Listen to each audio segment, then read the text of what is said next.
It's time for season 2. The way I see it, art is in everything. My name is Jenny Lynn, and I am a quirky green-haired artist living in Western New York. And this is my variety show. So, come along with me and see what's inside the artful world of Jenny Lynn.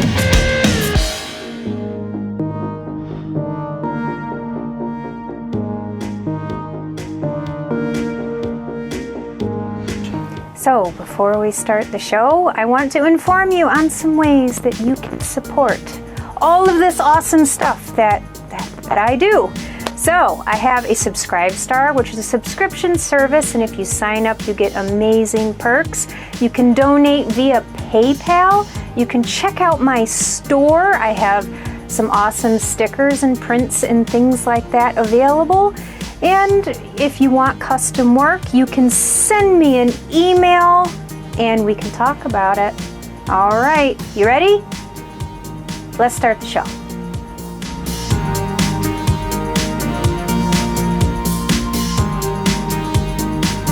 Holy cow, right? Look at this. I am so thrilled with the new set. Yay! I got a cool light. I got a new paint job, new shelves. I'm thrilled. I'm so excited. Yay! So, yes, everything looks really great. I am just absolutely thrilled with how this has come out. What do you guys think? Woo, yay! I'm just very excited. I have this, my face hurts from smiling so much.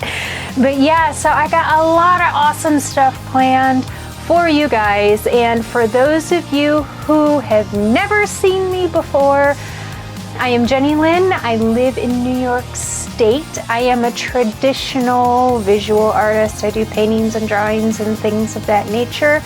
And this is my variety show. So here you're gonna see me working on artwork. You will see different segments throughout these episodes where I break up the time lapses with really fun and cool, interesting things, or at least I think they are very fun and cool and interesting. And for this season, you might actually see some new segments, which is also very exciting. And I'm going to be painting, oh my goodness, on these custom-made wood panels, which are amazing. I gotta give a shout out to Kenny Fabridius and Pops Fabridius for, making me these awesome, cool wood panels for me to paint on. I like these a lot better than canvas because they're very, very smooth. In this series, I needed a very, very smooth surface to work on, and you will see why as I get going. And I also need to give those guys a shout out too because they helped me put together this amazing set. And if you want to see the behind the scenes of that, I will link down below where you can see that.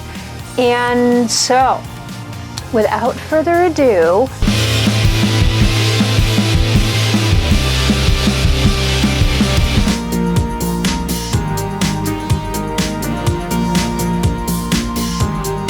it is time for the first random selection of my season 2. For this series, it is going to be fearsome creatures, also known as cryptids, and color. So the object of this is going to be to pick a fearsome creature and then only use one color to make the painting, which is something that kind of forces me to, go through and use, just one color, which is interesting and fun. And so pairing these is going to be, a very colorful journey.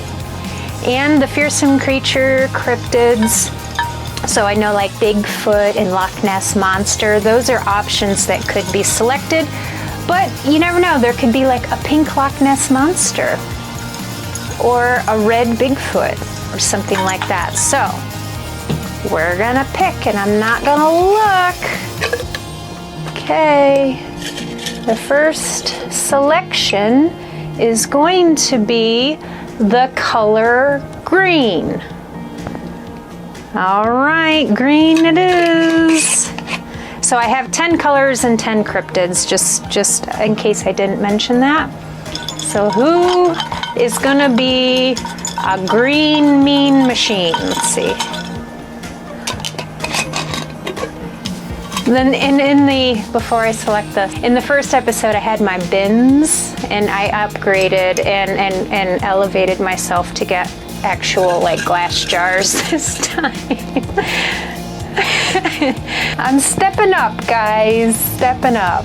Okay, it's going to be the cactus cat. Ooh, for those of you who don't know what a cactus cat is, I will definitely be telling you all about the cactus cat. So some of these fearsome creatures are very well known, and others are a little more obscure. So I have a healthy mixture. All right, so green and a cactus cat. Ooh, pretty weird. All right, guys, keep on watching.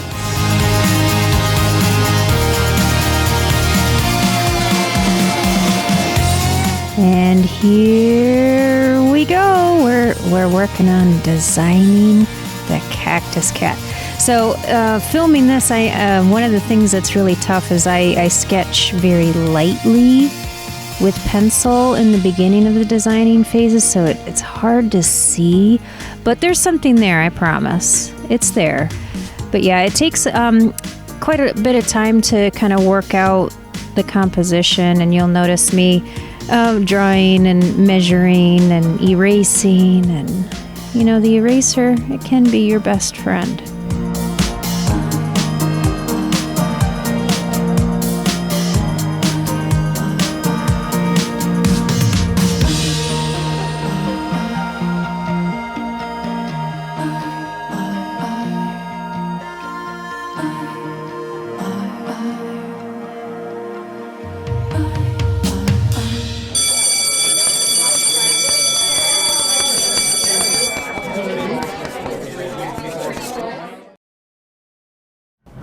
So those for you who don't know what a cryptid is, it's a noun, and it's an animal that has been claimed to exist but never proven to exist. So some examples that are very, very popular in our culture: the Bigfoot and the Loch Ness Monster. So there you go.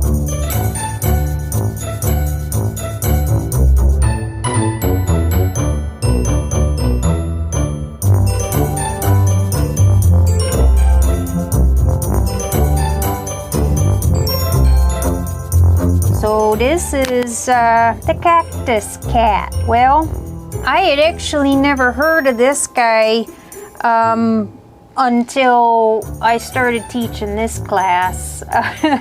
So yeah, this one's different. So they originated in the American Southwest, so over there in that desert country. And they say that this thing is a kind of a mixture between a puma, a bobcat, and a cactus. So these creatures are much like a big cat, but they have spikes all over their bodies. So they're I don't think I want to give that kitty a hug personally, and I actually really do like cats a lot, but I have never seen one quite like my book here's describing.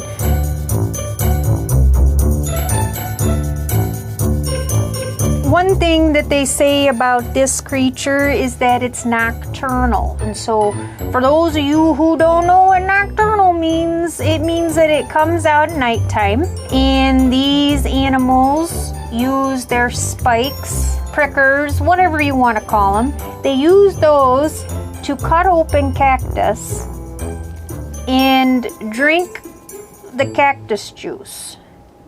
But they like to wait until the juice has become fermented so they can get snookered and then scream all night long. Yeah. Sounds like some of the parties I used to host at my house. But anyway, so the story of the cat, this particular spiny cat, was probably fueled by some misidentifications of things like porcupines and other big cats that do exist, have been proven to exist.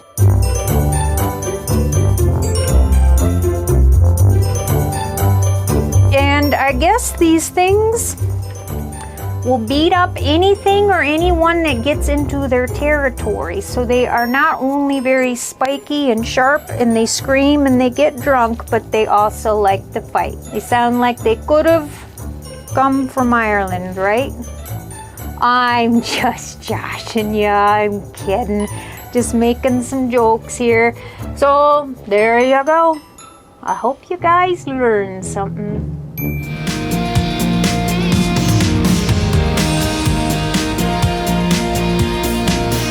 I changed the camera angle a little bit so you actually could see a little better of what I was actually doing here. So you can see I'm working on the fringe of the cactus cat and the spines and things. And as we get going, you'll notice that I redraw the little spiny bits on the cactus cat's arm. I think I redrew it like 5 or 6 times. But sometimes that's what happens with art, is you just adjust until you're satisfied with it.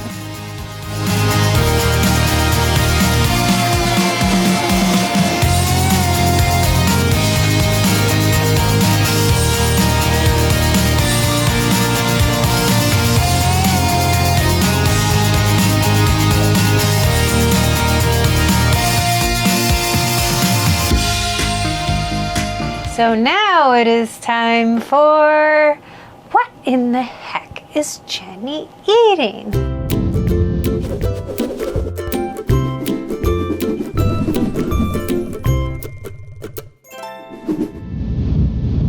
All right, let me get my little basket. I graduated up to a basket instead of a bag. And I got some of the remnants of my candy from Japan in here. And we're just gonna randomly select something, and it is going to be, oh no, I think I know what this is, and I don't wanna eat it.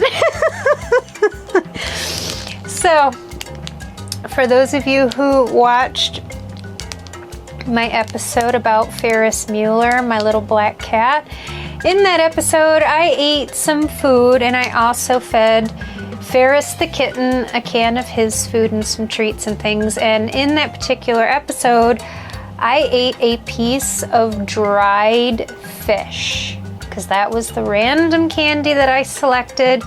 And just by looking at this package, I truly believe that this is probably another piece of that type of dried fish. But I'm not gonna chicken out. It does look like a different kind of fish. It might actually be a piece of seaweed. I could be wrong, but I've done seaweed before on this show, and it was ick. So we're just going to kind of drag our feet on opening this because we really don't like it. All right, so first I'm gonna smell it. What is that? It kind of smells like it could be a piece of seaweed. All right, I'm gonna do it. Just gonna do it. Oh.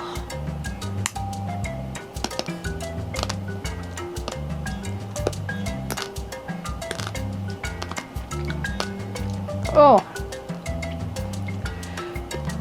Oh gosh, that's bad. Oh. It tastes like I just took some algae from a lake and just shoved it in my mouth. It tastes a lot like, it's definitely seaweed. It's got about the consistency of a dry piece of pasta. Ugh. Ugh. It's gross. I can already tell you I'm gonna rate this maybe a 1. And a 1 only because it's probably slightly nutritious for me, and that's the only benefit I'm gonna get out of finishing this terrible piece of seagrass. Yeah. Ugh. I'm just gonna get it down. Yuck. It tastes like it's probably been in this package for a while too. Ugh. Ugh. Well, that's a big no for me. All right, guys. So, yeah, not a fan, but please keep on watching.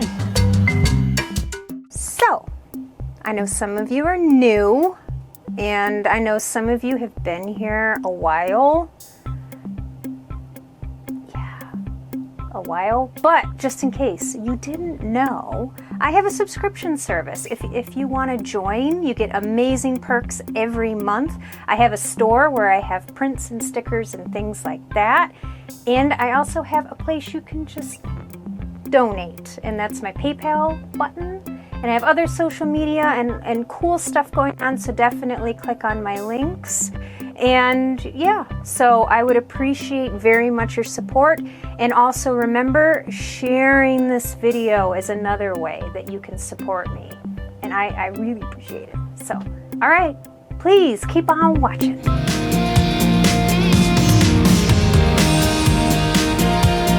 And here I started painting. I'm using golden heavy body acrylics, and I am using a very dark teal color for the rock, and in the moon I went with a lighter teal, and it was a real challenge to wrap my head around just using one color. So it's been quite fun. And you know, as I'm recording this, you might actually hear Ferris meowing in the background. So, I think it just kind of adds to what you're seeing, you know, cat meowing, me painting a cat. It all fits.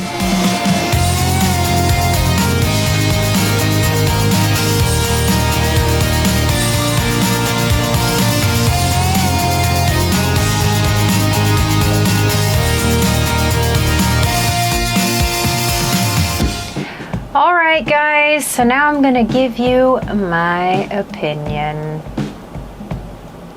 So the first opinion I'm going to give you is about critics. In my opinion is that people who get paid to be critics, like, you know, movie critics especially, I generally do not believe what they have to say, because most of the time there'll be a critic that bashes a movie and they say all these terrible things about it and they give it a low score, and I end up actually really liking that particular movie. So most of the time my taste goes opposite of what, you know, paid critics have to say, and a lot of the times art is the same. So there's art critics out there that might, you know, have this piece of work and they're just, oh, this is the most, you know, wonderful painting ever or whatever. And I have a look at it and I'm just like, I don't see what the fuss is about, honestly. So I generally don't really care for critics. I don't really share their opinions most of the time. And when it comes to like, you know, pop culture things and music and, you know, movies and artwork and so on, and even food, I generally will trust, you know, what my friends and families might have to say, their opinion. Like they might say, oh, I saw that movie and it was really, really good. You might like it. And I will have a tendency to usually trust what I guess an unpaid critic has to say about something. So I want to know what you have to say. Do you know, believe and trust what critics have to say, you know, paid critics, or do you often have the same experience I do? So let me know in the comments section, and please keep on watching. And now we are jumping forward in the progression of this painting. And you'll notice that I have kind of a base layer down on the cactus cat, and that's something that I typically like to do, is I like to find like a mid-tone shade and put that down, and then I just build from there. So another thing I also like to say is that my paintings, they go through ugly stages. So you're looking at this and you might think, wow, that's really bad, but it gets better. See? It's already improving.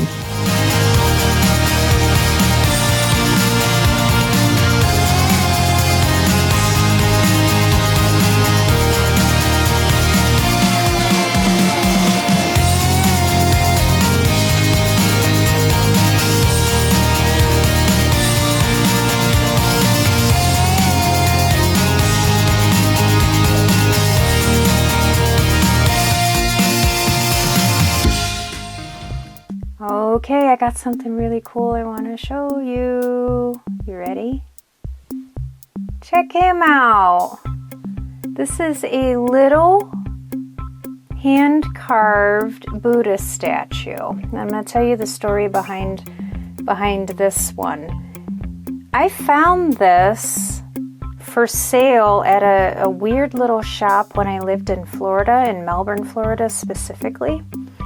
And there were a bunch of these really beautiful hand-carved statues, and I asked the lady, I was like, well, what's the story behind these statues? And she said there was just this, she didn't really give me very much information. She's like, there's this guy who hand carves these and puts them up for sale, and that's pretty much all she could tell me. And the bottom of it, it has a W, I think it's a WK, or it might be a WR on the bottom, but that is all I know about this statue. And so it almost looks like the wood, it almost looks like it's a palm tree, maybe? So this little piece of art is expertly done. It's fantastic, but I really don't know information about the artist who made this. I would love to know who is the person who made the statue, because I'd love to say, this is the person who made this statue, and you can find his stuff for sale at wherever, because I'd love to give credit, but I just don't really know. And sometimes art is funny that way. Like if someone, has something for sale and they're not present when it's being sold, and you don't really know anything about, like they sign with maybe just 2 letters of their name, or they don't sign something at all, and then you have this mystery of what is the story. So that's my little mystery Buddha. I really don't know, but I've had this for over 10 years. I mean, in all the traveling I've done and all of the moving around, I always take my funny little Buddha. He's very happy. And so I love this hand-carved Buddha. I just love him. He makes me so happy. And I love that the wood has such an interesting difference in shade of color, because you get like a very dark and then you have very light all in one sort of hand carving. So there you go. there's my little mystery Buddha. And if anybody out there in internet land knows anything about this Buddha, please tell me, because I would like to know. I would maybe like to buy more of these. I don't know. I would love to at least give credit to the artist if somebody out there knows about this Buddha. Flip him around so you can get a good look at him. And he'll rub his little tummy for good luck. Alright guys, please keep on watching. Now I got it all zoomed in right on the face so you can see some of the details that I'm popping in there. I think it's quite the handsome cat. Yeah.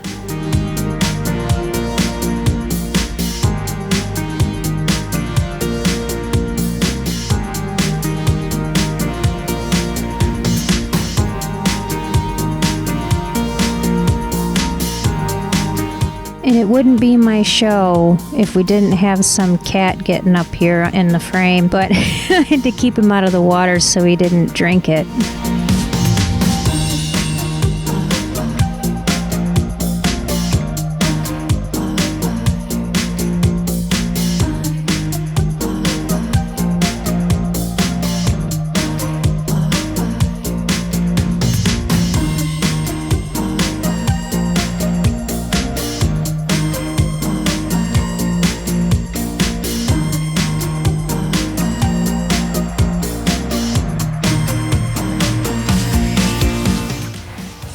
Here we have the finished product of the Cactus Cat.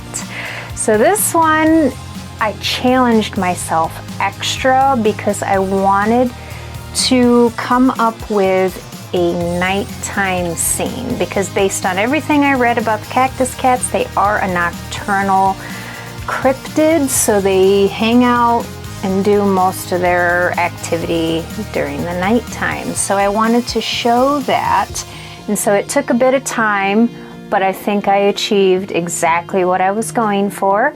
And the green colors you will see in this, there are several different ranges of green. You have, teals, and then you have greens that are a little more like a spring green. And I'm thrilled with how this one came out. It's got, it's very kind of moody, kind of scary almost. But yes, I really like this one a lot. And I think that in the future, I'm going to continue to find opportunities to challenge myself with not only the world building aspects of my art, because if you look at some of my art, the backgrounds are non-existent and I just have a focal point on a subject. But I'm going to try and continue to develop my skill in creating a world, creating the atmosphere, and working with different types of lighting. So I'm going to challenge myself. I'm not going to get too comfortable in my comfort zone. Even though our comfort zones as artists, they're familiar and they feel safe, sometimes I think I'm going to reach a little bit further in the work and see what happens. And I was very, very, very pleased with how this one came out. So there you go. I hope you guys really enjoyed this episode. I had a really lovely time. And now if you would, please share this video out if you enjoyed it. Leave me a comment if you would like. Give me a thumbs up. All of that wonderful stuff that I always ask you to do. And I thank you so much for watching. Thank you, thank you, thank you. You guys make me so happy, all of you that watch all of the time. So I'm very grateful for you and all of your support. I'm very appreciative. So, all right, guys, I will see you in the next one.